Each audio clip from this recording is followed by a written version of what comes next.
Primeiramente, antes de qualquer coisa que eu for colocar, eu preciso ser normal, sou normal, e expor o meu coração, o que eu desejo para todos vocês. Quero fazer isso inclusive de forma pronunciada, verbal, profética, né? Você pode chamar como quiser. Então, em 3 João, capítulo 1, versículo 2 de 3 João, diz assim: amado, acima de tudo, faço votos. Então, fazer votos é algo bíblico, ok? Faço votos por tua prosperidade e saúde, assim como é próspera a tua alma.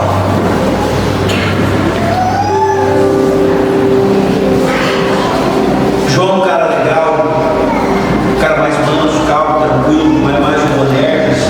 O tempo passou e ele faz votos para que todas as pessoas, aqueles que estão ouvindo essa mensagem, que tenham saúde e sejam prósperos. Meu desejo é a mesma coisa. Eu não acredito em viradas de ano, porque eu acho que isso só existe para a gente. Eu até já ministrei sobre isso. Nós fazemos diferença entre dias e dias, mas Deus, ele funciona por dispensações, ele não funciona por data. Nós colocamos data nas coisas. Para Deus, não é que o calendário judeu nem virou ainda, e eles estão no ano quase 6.000, se não me engano, 5.000, não sei quando. Então agora nós mudamos o calendário, e nós temos o hábito de, quando dá essa virada, da gente desejar Deus bem. Não há mal nenhum em desejar, em fazer votos, não há mal nenhum nisso. Mas é importante a gente saber que Deus não tem calendário dessa forma. O calendário de Deus é Israel. Os fatos que acontecem em Israel é o que realmente determina o relógio de Deus. Basicamente, tudo que Deus vai fazer na humanidade, a gente vai começar a entender por aquilo que está acontecendo em Israel. Mas João diz: seja próspera a sua vida. Então eu desejo prosperidade para todos vocês. Eu gostaria que vocês levantassem as mãos. Levanta as duas mãos para o céu, porque eu quero colocar o meu desejo para você e quero que você receba. Se alguma coisa dessa você não gostar, você pode até baixar a mão. Mas se você receber para você, então fica com a mão levantada, tá bom? Então eu desejo que tudo o que Deus tem preparado na eternidade para você se cumpra. Eu desejo que você esteja no centro da vontade do Pai. Eu desejo que os seus dias prosperem e que você entenda a direção dada pelo Espírito Santo. Eu desejo, acima de tudo, que Jesus reine sobre a tua vida e sobre a tua casa. Amém? Você recebe isso? Aplauda o Senhor Jesus.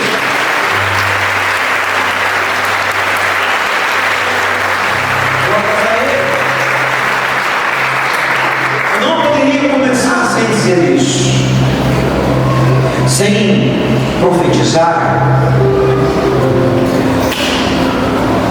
Mas eu quero desenvolver uma ideia que só liberar uma palavra, eu vou colocar como profetizar, na maioria das vezes não é suficiente. Não é suficiente. Nós até, na nossa crendice, a palavra seria essa, a gente espera que alguma coisa, de repente liberada por alguém, tenha a capacidade de mudar a nossa vida totalmente, mas infelizmente não tem. Eu quero ser abençoado, eu quero que as pessoas me abençoem, me abracem e liberem palavras boas para mim, mas isso não significa que a minha vida será destravada. Eu já vi muitas pessoas que se autodenominam apóstolos, pastores, bispos, e que diz que tem uma palavra que destrava a vida das pessoas. Na minha concepção, isso não é verdade. A gente consegue liberar uma palavra para a vida de alguém, abençoar, liberar votos, mas existe algo que a pessoa tem que desenvolver para que a vida dela mude. A gente comentou aqui do Marcelo e da Paloma. Me lembro que o Marcelo, era muito difícil de aconselhar o Marcelo, e ele patinava bastante, e eu falei, cara, eu queria que você fosse para o Legendários, porque eu acredito que a Paloma está esperando um homem diferente. Não significa que você é ruim, mas você é. Não significa que você... Mas no fundo é. Mas você acha que não, você acha que você é bom, e isso te ofende, falar que você não é bom. Te ofende. Então eu falei, então vá. Então ele tomou uma atitude prática, inclusive lá, uma decisão que ele teve com Deus no tempo dele. E quando ele chegou, a Paloma, se ele manter isso, porque se não manter ela larga dele, então, ele mantendo isso, ele mantendo aquilo que ele recebeu, ele deu confiança para ela que algo diferente aconteceu. Ele mexeu com alguma coisa. Não foi alguém que pregou alguma coisa lá na montanha que mudou a vida dele, até porque as pregações são todas iguais a que a gente recebe aqui. Mas foi uma postura que ele tomou lá diante de Deus. E todos os homens que passaram, estou dando esse exemplo, sabem do que eu estou falando. Eu quero desenvolver uma ideia com você hoje, que só profetizar pode não ser o suficiente. Deus, Ele abre o mar, mas Ele manda o povo marchar. Êxodo no capítulo 14, versículo 15, disse o Senhor a Moisés, por que clamas a mim? O que Moisés faz? Ora. E o que Deus diz para ele? Dize aos filhos de Israel que marchem. Eu vou tentar colocar aqui as palavras. Eles começam a orar a Deus, e Deus diz, agora não é hora de orar, agora é hora de marchar. Tem hora para orar, e tem hora para marchar. Deus espera que na hora da oração você ore, mas espera que na hora do marchar você ande. Então Deus dá uma exortação, porque eles estão todos apavorados, estão todos preocupados, o exército de Faraó está vindo para trás, está vindo atrás deles, a coisa vai ficar muito difícil, o mar está ali, havia uma palavra de Deus de livramento para a vida deles, e nesse momento eles começam a orar, mas Deus já tinha dito que livraria eles, então não era mais hora de orar, era hora de marchar. O clamar libera a palavra, expressa a oração, mas o marchar é a minha parte que declara a minha fé. Orar, eu libero palavras, mas é no marchar que eu demonstro a minha fé. É quando eu encontro o mar na minha frente, eu resolvo andar, ainda que haja uma muralha de águas na minha frente. Então há momentos que Deus não espera que você peça mais para Ele, mas que você desenvolva a tua fé, que você declare a tua fé em ações. Tem um texto em Isaías 64, versículo 4, que diz assim, porque desde a antiguidade não se ouviu, e nem com ouvidos se percebeu, e nem com os olhos se viu Deus além de ti, um Deus que trabalha por aqueles que nele esperam. Fernandinho canta essa música, um Deus que trabalha por aquele que neles esperam. E talvez a gente, numa falta de entendimento, interpreta que Deus vai começar a fazer as coisas para a gente no nosso lugar. Não dá essa sensação quando você... Porque texto sem contexto é pretexto. Então dá a sensação que Deus quer fazer as coisas, e eu entendo que há momentos que Deus quer fazer mesmo. Eu não estou tirando isso. Eu não estou sendo absoluto em uma única coisa. Há momentos que é Deus que vai fazer, e não adianta, você pode dormir, que Ele vai fazer. E eu entendo, mas eu estou falando de um outro momento, de uma outra situação. E nesse texto, a gente entende, mas que Deus vai fazer as coisas para nós. Mas quando você começa a entender os fatos históricos daquele momento, você vai entender que os deuses, que são deuses com D minúsculo, que na verdade não são deuses, eles sempre pediam alguma coisa para aqueles que seguiam eles. Mata seu filho, ofereça seu filho, queima ele, faça oferendas, faça um monte de coisa. Então Deus se manifesta dizendo assim: eu sou um Deus que não estou pedindo nada para vocês, muito pelo contrário, eu peço que vocês só confiem em mim, esta é a sua parte, e eu farei por você. Mas percebam que para eu fazer por você, primeiro você confia em mim. Deus colocará sempre um ato de fé da minha parte, para que Ele também venha e faça a parte dele. Deus diz para Moisés: você precisa marchar, você precisa confiar. O Deus que trabalha por aqueles que nele confiam. Deus não muda a base dele, o princípio dele. Deus sempre esperará algo da gente, e este algo é a matéria-prima que Deus trabalha. Ao marchar o povo, Deus abre o mar, ou seja, Ele trabalha para o povo não morrer. Deixa eu explicar para vocês uma visão sobre o Éden, que eu não sei se você um dia parou para perceber. A gente costuma chamar, eu desde pequeno aprendi que o Éden é o paraíso, não é isso? Paraíso.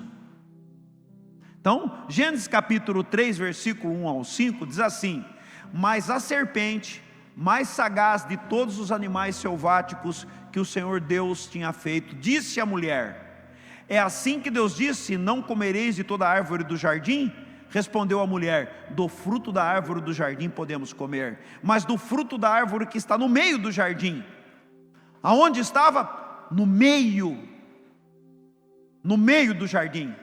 Qual é a parte de maior valor numa cidade? O centro. Onde estava a árvore? No centro. Dela não comereis, nem tocareis nela, para que não morrais.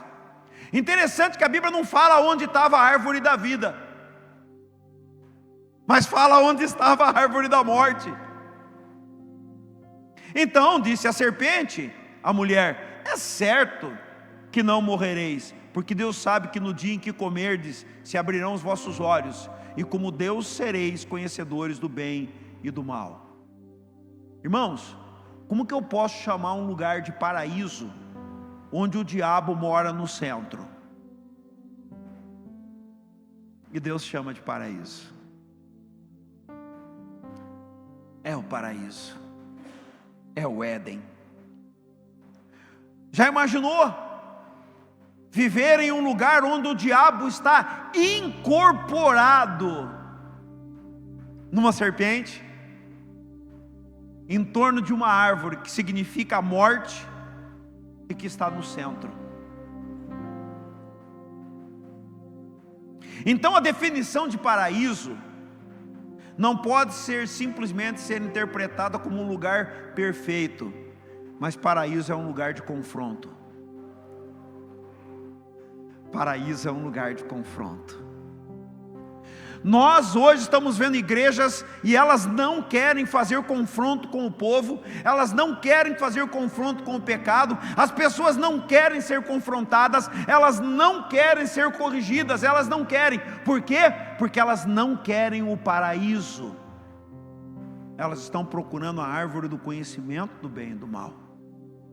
As coisas estão se repetindo. O paraíso não é um lugar de absoluta tranquilidade, mas o paraíso é um lugar de confronto.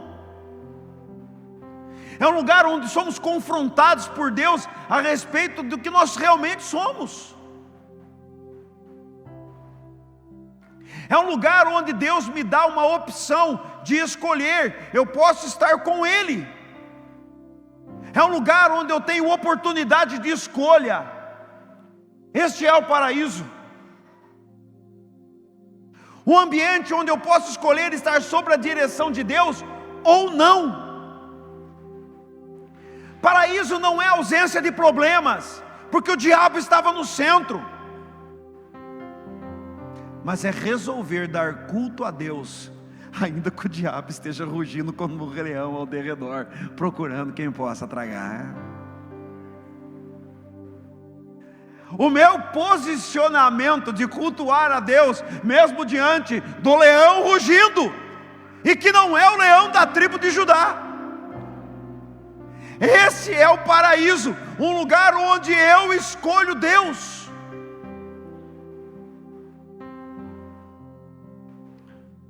Deus, neste lugar, diz para Adão: quero que você cultive a terra. E eu gosto de mexer com algumas coisinhas assim. E eu estava esses dias, os irmãos sabem, eu gosto de fazer bike. E eu encontro muita abobrinha. E tem umas coisas que eu mais gosto, é pegar abobrinha no meio do mato. Você não tem noção.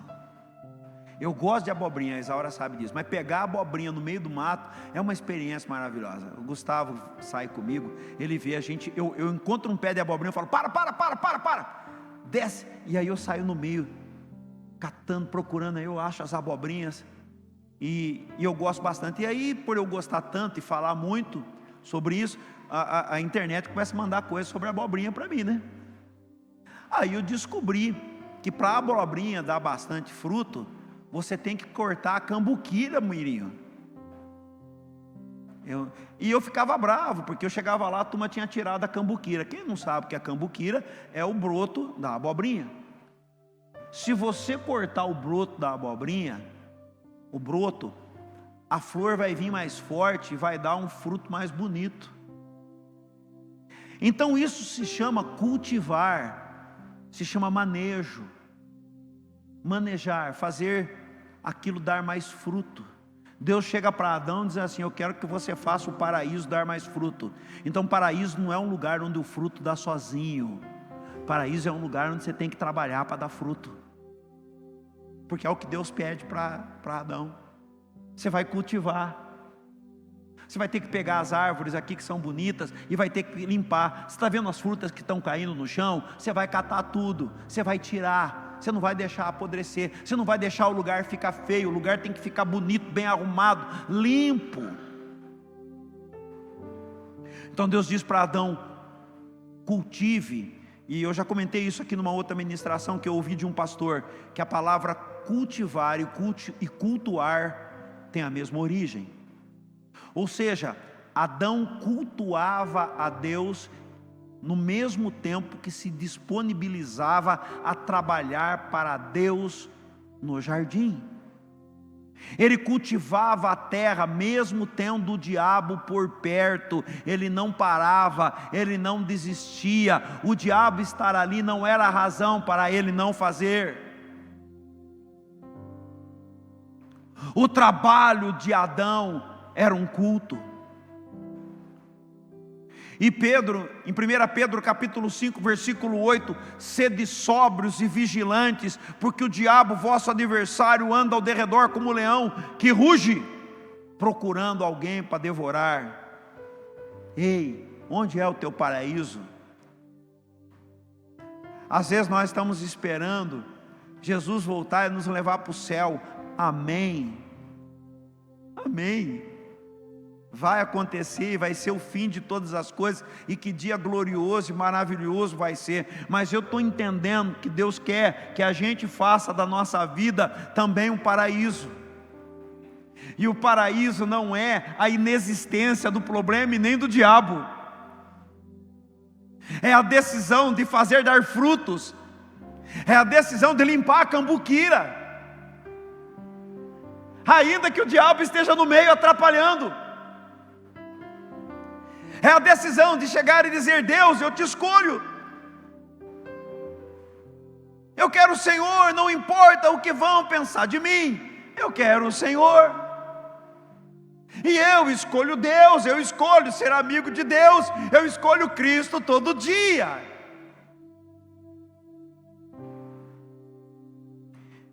Eu vou provar para você que o paraíso é mais difícil do que você imagina. E você, homem casado, sabe disso.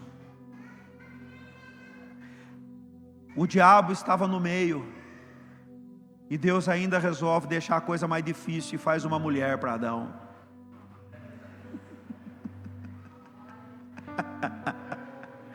As mulheres não ficaram felizes.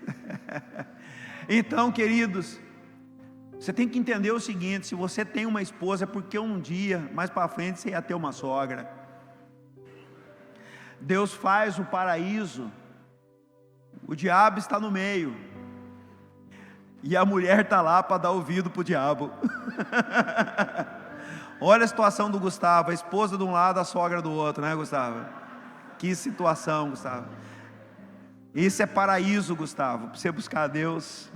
E quando Deus faz a mulher, qual é a postura de Adão? Agora as mulheres vão gostar. Qual é a postura de Adão em relação à esposa, que agora ele olha e não tinha.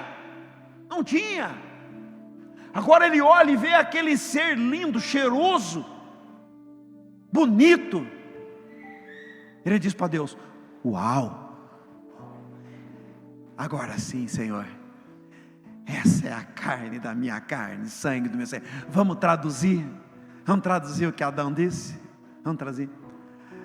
Eita nós, Senhor, agora esse lugar ficou bom demais. Ficou bom demais. Adão era um homem casado, o diabo estava lá no meio, e tudo foi bem na vida dele, tudo.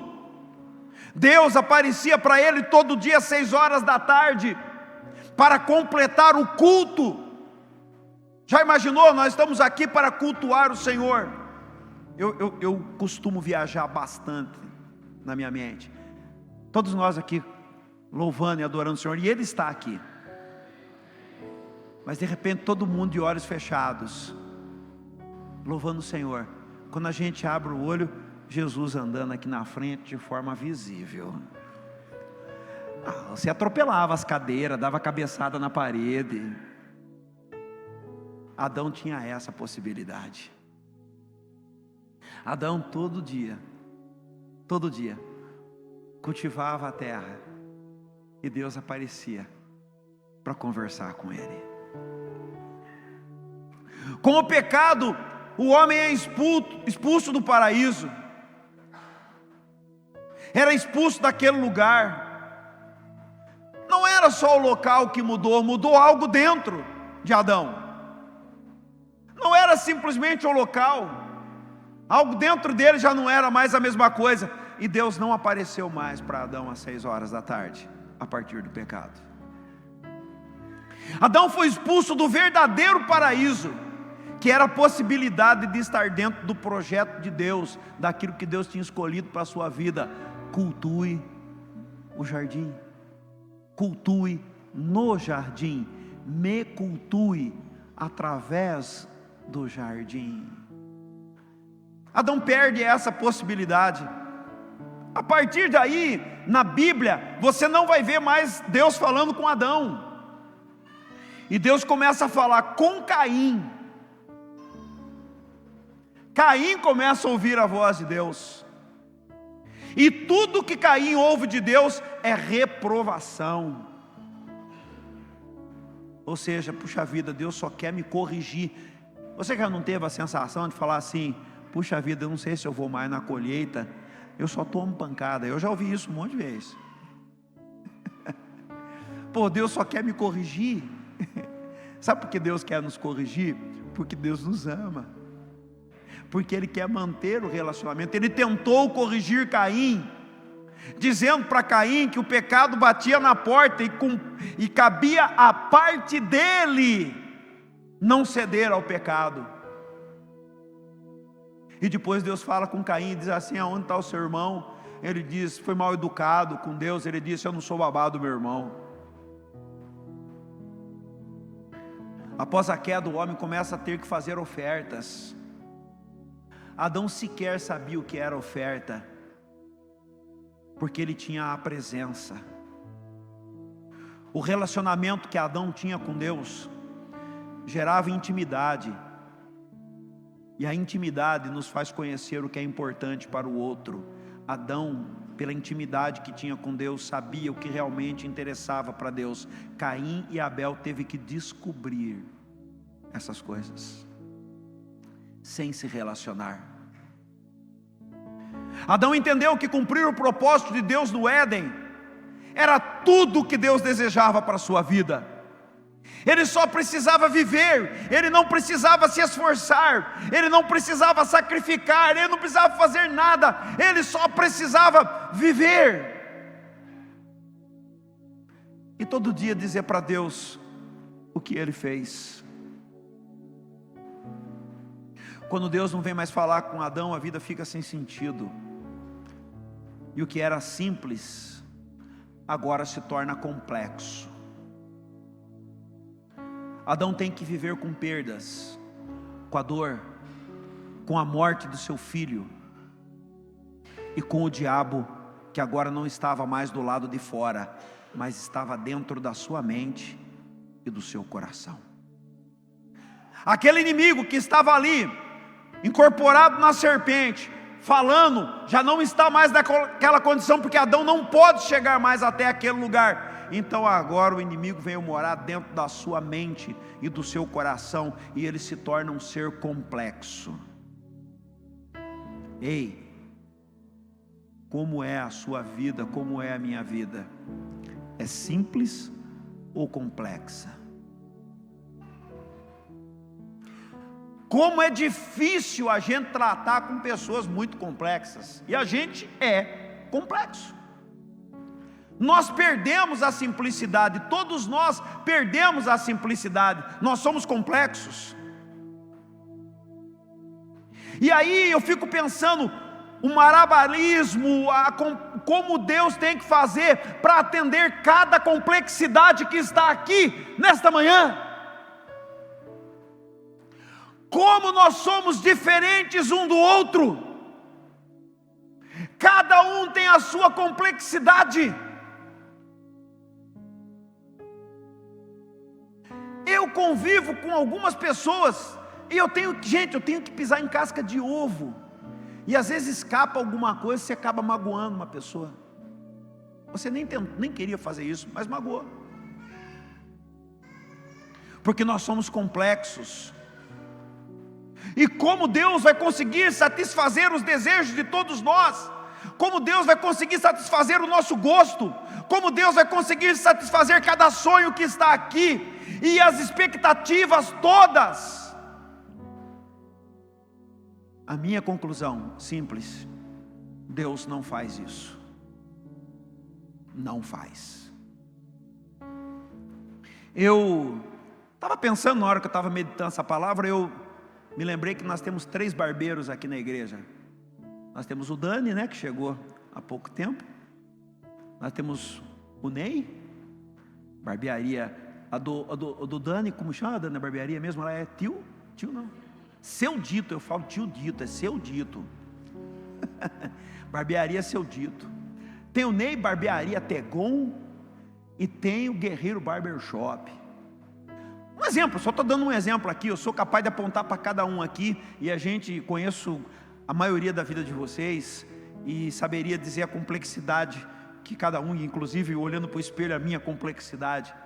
Mas dá um exemplo, são 3 barbeiros que nós temos aqui. Não sei se tem mais alguém que está entrando no caminho, mas barbeiros formados assim, com barbearia, nós temos esses 3. E olha como eles são diferentes. Olha quanta complexidade. O Dani tem 2 filhos. Depois de 6 anos, teve mais um. O Dani tem uma forma de administrar a barbearia dele completamente diferente do Ney, do Guerreiro. Ele tem um sistema diferente, no qual a pessoa fica sócia lá. paga uma mensalidade e corta quantos cabelos quiser e tal, tem uma forma diferente. O Ney é completamente diferente do Dani. O Ney, eu e a Diva gastamos muitos anos da nossa vida para que ele tivesse mais um filho.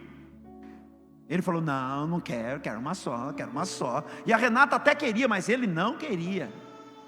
Ele queria só a Gabi. É diferente, é complexo. O Dani é gente boa, o Ney é chato. O Ney é carniça. O guerreiro é sensível. Ele é um brutamonte, mas é sensível. Você tem que tomar cuidado com o que você fala alguém, porque ele se ofende, ele chora. Ele chora por dentro. Você já viu o guerreiro chorando por dentro? Eles são diferentes. O Ney quer ter um filho só. O guerreiro quer adotar, e quer adotar no mínimo 2 crianças. E a adoção dele vai sair em nome de Jesus esse ano. Eles têm pensamentos diferentes sobre a vida. Eles administram de forma diferente, são complexos. E cada um de vocês são complexos. O Carlos é complexo, o Michel é complexo. Eu estou pegando os caras ruins. O Lucas é complexo. Meu Deus, que homem complexo. A gente é cheio de coisas, de detalhes, e a gente quer que Deus satisfaça cada uma dessas coisas da nossa complexidade.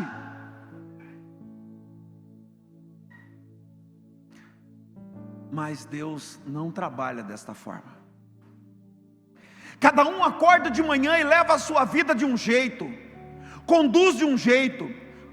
Todos têm os seus problemas. Cada um de vocês são únicos e similares ao mesmo tempo. Nós gostamos de coisas diferentes, pensamos diferente, respondemos a cada situação da vida de forma diferente. E nós esperamos que Deus dê um jeito de resolver a vida de todos. Então, eu comecei a pensar uma forma de Deus resolver todos os nossos problemas. E eu achei. Vamos lá. Vamos resolver os problemas de todo mundo que está aqui e de toda a humanidade. Ou você pensa que é difícil? Não sei porque Deus não faz. Eu pensei,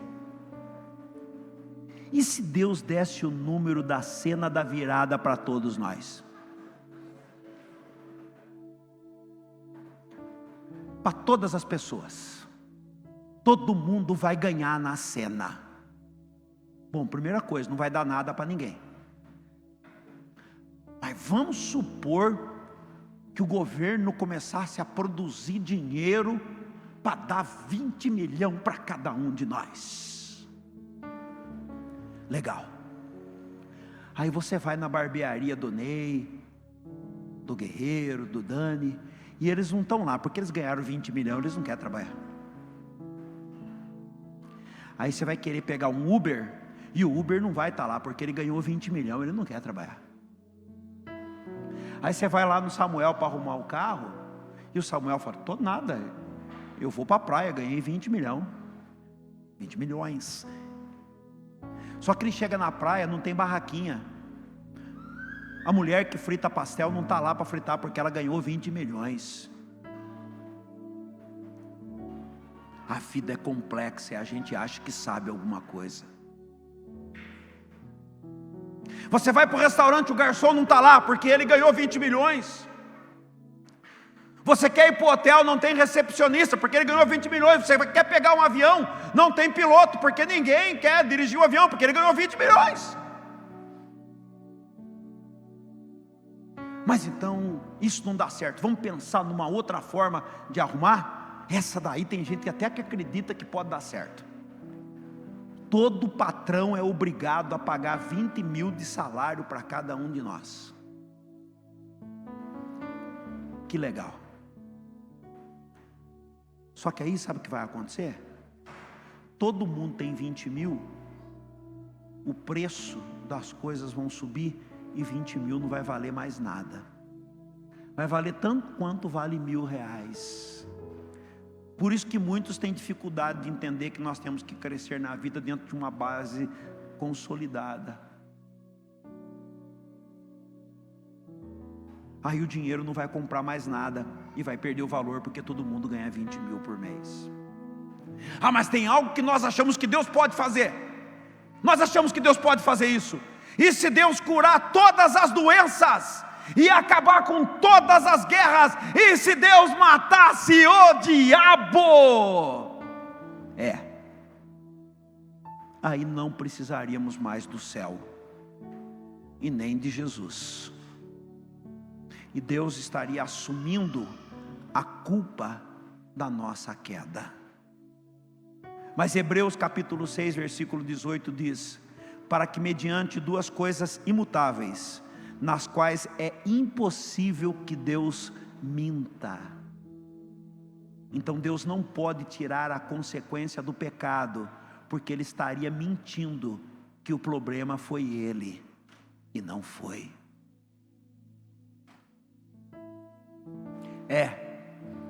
Definitivamente nós somos complexos, e queremos coisas, e achamos que entendemos de alguma coisa. E Jesus, entendendo cada um de nós, diz o seguinte, em Mateus capítulo 11, versículo 16 e 17, Ele diz: a quem eu vou comparar essa geração, é semelhante a meninos, garotos, sem maturidade, sem nada, sentado nas praças, sem fazer nada, e gritam aos companheiros: nós tocamos flauta e vocês não dançam, e quando fazemos lamentações vocês não choram. Deus está dizendo: eu não sei como agradar vocês, é impossível agradar vocês, porque cada um de vocês fazem um plano para as suas vidas. Cada um começa o ano pensando e planejando como fazer o seu ano ser melhor. E durante todo o enredo, o desenvolvimento bíblico da humanidade, Deus lidou com isso. Eu estava observando, Deus lidou com isso o tempo todo. A gente não vale nada mesmo, gente. O Senhor manda sementes que tem gosto de pão de mel para se fazer pão e bolo, mas o pessoal queria carne. O Senhor diz: darei a vitória sobre os inimigos, mas o povo diz: nós não queremos lutar. Deus diz: darei a vocês a terra prometida, mas o povo diz: nós queremos voltar para o Egito. O Senhor diz para Davi: eu darei a você quantas mulheres você achar necessário, escolha as mais lindas. Não, eu quero uma casada. Percebe há quanto tempo Deus está tentando arrumar esse negócio? Mas de repente eu tenho a solução, né? O Senhor diz: entregarei juízes para o meu povo. Eles dizem: não, nós queremos um rei. Então nós achamos que Deus terá que arrumar um jeito de nos satisfazer, mas Ele não faz isso. Quem faz isso? O diabo. E foi assim desde o Éden. Então você vai escutar pessoas dizendo: se Deus deixou você sentir, se Deus deixou você tocar, se Deus deixou você experimentar, então porque Ele é poderoso para te... Isso quem disse foi o diabo, gente. E a gente está escutando isso dentro de culto. Então Ele é poderoso para te dar o que você cheirou, o que você tocou. Lindo! Você é lindo, linda! É essa a mensagem do Evangelho que está rodando. É essa a mensagem que a gente está escutando. É isso. A mesma proposta que foi feita para Eva está sendo feita nos púlpitos. Eu até coloquei um vídeo aqui que eu achei que vale a pena. Paga um pouco a luz aqui, põe para mim, só para vocês. Eu nem lembro mais, mas tá aí. Vamos lá. 2022 será o melhor ano da minha vida. Então deixa eu declarar algo de Jesus sobre a sua vida. Será em 2023 o melhor ano da sua vida, o melhor ano da sua história. E eu declaro no nome de Jesus, 2024 será o melhor ano da nossa vida. 2024 vai ser inacreditável. Eu quero declarar sobre a sua vida, 2024 vai ser um ano que Deus vai mudar todo o teu ecossistema. Deus vai mudar toda a tua história. Deus vai mudar toda a tua tudo que te cerca. Lindo, eu quero declarar que o seu 2025 será completamente diferente de 2024. 2025 vai ser completamente diferente. Então deixa eu te falar uma coisa. 2026 será o ano mais poderoso da sua vida. 2026 será o ano mais extraordinário da sua história. Eu vou repetir o que eu disse no começo do culto. Eu desejo que tudo que Deus tem preparado para você se cumpra. Eu desejo que você esteja no centro da vontade do Pai. Eu desejo que os seus dias prosperem na direção dada pelo Espírito Santo. E eu desejo que Jesus reine sobre tua vida. Até quando a igreja vai ser enganada pela falsa mensagem do Evangelho de que o homem é o centro? No Éden, o que estava no centro era o diabo,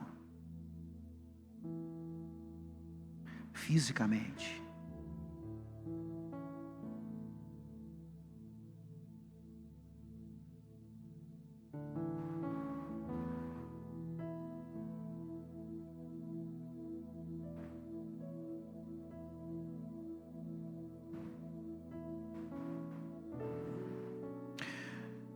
Deus, na verdade, disponibiliza a própria vida dele e nos permite sermos colocados nele. Então, toda a nossa complexidade agora é colocado dentro de uma plataforma de simplicidade que é Jesus. E quando você entende isso, o Salmo 91 vai fazer um sentido para você, não um sentido esotérico, mas um sentido real. O que habita no esconderijo do Altíssimo e descansa na sombra do Onipotente, diz ao Senhor: meu refúgio, meu baluarte, Deus meu em que confio, pois Ele te livrará do laço do passarinheiro e da peste perniciosa. Cobrir-te-á com as suas penas e sob as suas asas estarás seguro. E a sua verdade é pavês e escudo. Não te assustarás do terror noturno, e nem seta que voa de dia, e nem da peste que se propaga nas trevas, e nem da mortandade que assola ao meio-dia. Cai 1.000 ao teu lado, 10.000 à tua direita, e tu não serás atingido. Somente com os teus olhos contemplarás e verás o castigo dos ímpios, pois disseste, o Senhor é o meu refúgio. Você fez do Altíssimo a tua morada, você foi nele. Nele, não é apenas ele em você, é você nele. Então, nenhum mal te sucederá, nenhuma praga vai chegar até a tua casa, porque ele dá ordem aos anjos ao teu respeito, que te guardem em todos os teus caminhos. E os anjos sustentarão você nas mãos, para que você não tropece em uma pedra. Então você pisará o leão, o diabo, e calçarás aos pés o leãozinho e a serpente. Porque a mim você se apegou com amor, porque você veio em mim, porque você veio para mim, você entrou dentro da dimensão do meu amor, você entrou dentro da minha vida. Então eu livrarei você e colocarei você a salvo, porque você conhece o meu nome. Então você me invocará e eu vou responder, e na sua angústia, porque ela virá, eu vou estar com você, e eu vou te livrar e te darei glórias, e eu darei longos anos de vida e te mostrarei a minha salvação. Você percebe como o Salmo 91 muda completamente, aplicado o que eu coloquei para vocês hoje?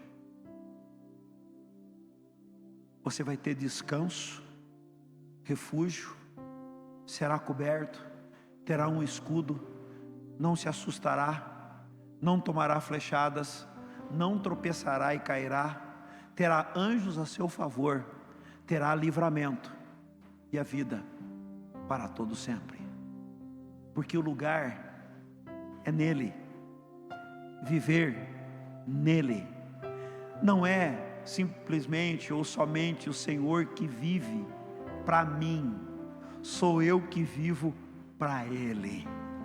É apesar dele viver em mim pelo seu Espírito, eu vivo nele como base fundamentada para o sucesso e o propósito da minha vida. Eu vivo em Jesus para que o propósito da minha vida se cumpra. Eu vivo em Jesus para a complexidade das minhas emoções, dos meus sentimentos, toda essa complexidade que faz eu brigar com a minha esposa, toda essa complexidade que faz eu ser essa pessoa que eu sou, ela é colocada em Jesus, e Ele simplifica nele todas as coisas, porque Ele é manso, porque Ele é humilde, e a gente encontra descanso.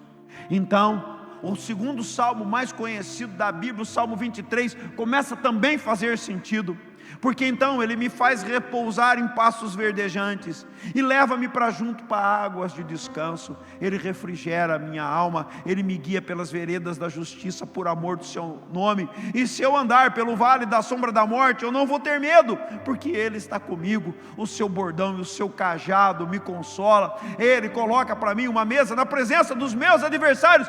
Ele unge a minha cabeça com óleo, e ao ungir a minha cabeça com óleo, o meu cálice transborda. Eu fico cheio do teu Espírito. Portanto, a bondade e a misericórdia certamente me seguirão, ela andará atrás de mim, e eu não irei atrás das bênçãos, elas andarão atrás de mim todos os dias da minha vida, e eu terei prazer em habitar na casa do Senhor para sempre. Para sempre. Meu amado, isso muda tudo. Isso muda tudo. Eu encontrarei nele os pastos verdejantes e as águas de descanso. Eu encontrarei nele refrigério, unção. O meu cálice transbordará. Eu encontrarei nele bondade, misericórdia e habitação. Não é Ele que tem obrigação de me satisfazer, é eu que tenho obrigação de me satisfazer nele. Nele, Deus colocou isso. Então, se eu andar pelo vale da sombra da morte, não é problema. Por quê? Porque eu estou satisfeito com Ele. Não é Ele somente que vem para tirar o medo, mas é dentro de mim que surge algo a respeito dele: confiança. E o que Ele está me pedindo? Marche. Marche. Ande. Confie.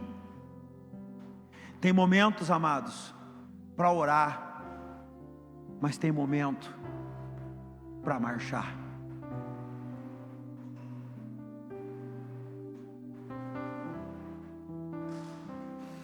Às vezes a gente precisa clamar por Ele, mas às vezes Ele manda você pegar aquela mochila de 18 quilos, botar na costa, diante do sol escaldante, e falar: só anda.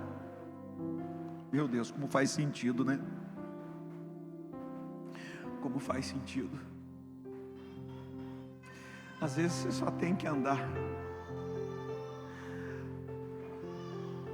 Às vezes você olha para o rio e você precisa remar 40 quilômetros, 30 e tantos quilômetros, e você fala: eu não tenho força, a minha costa dói, né, Márcio? E aí, só rema, só rema, velho, só vai, só ande, amados. Às vezes, nem toda época do ano os pastos são verdejantes, porque a seca vem em períodos do ano, mas eu confio que o melhor pasto Ele entregará para mim. Nem sempre existem águas tranquilas o ano todo, porque há períodos de chuva, mas eu confio que Ele me livra e que Ele me guarda da tempestade. Então, eu começo a adquirir um relacionamento com Ele de culto contínuo, e Ele se alegrará em nós. Eclesiastes capítulo 9, versículo 7 e 8 diz assim: vai, pois, come com alegria o teu pão, e bebe gostosamente o teu vinho, pois Deus de antemão se agrada das tuas obras. Em todo o tempo sejam alvas as tuas vestes, e jamais falte óleo sobre a sua cabeça. Jamais.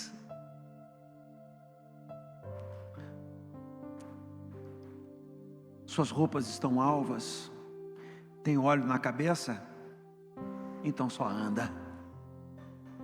Deus não criará um plano para mim, para satisfazer a minha complexidade caída e doente. Então, Ele simplesmente pede: se inclua no meu plano e siga em frente, sem medo, sem medo. E se eu tiver medo, vai com medo mesmo, pois Ele é bom e perfeito, simples e humilde de coração. Estou encerrando. Mateus 11, 28 a 30, vinde a mim todos que estáis cansados e sobrecarregados, e eu aliviarei. Tomai sobre vós o meu jugo, aprendei de mim, porque eu sou manso e humilde de coração, e vocês vão achar descanso para a vossa alma, porque o meu jugo é suave e o meu fardo é leve. Então Ele não precisará me dar nada, porque eu tenho Ele. Então, se eu tenho Ele, eu tenho tudo. Vamos ficar de pé.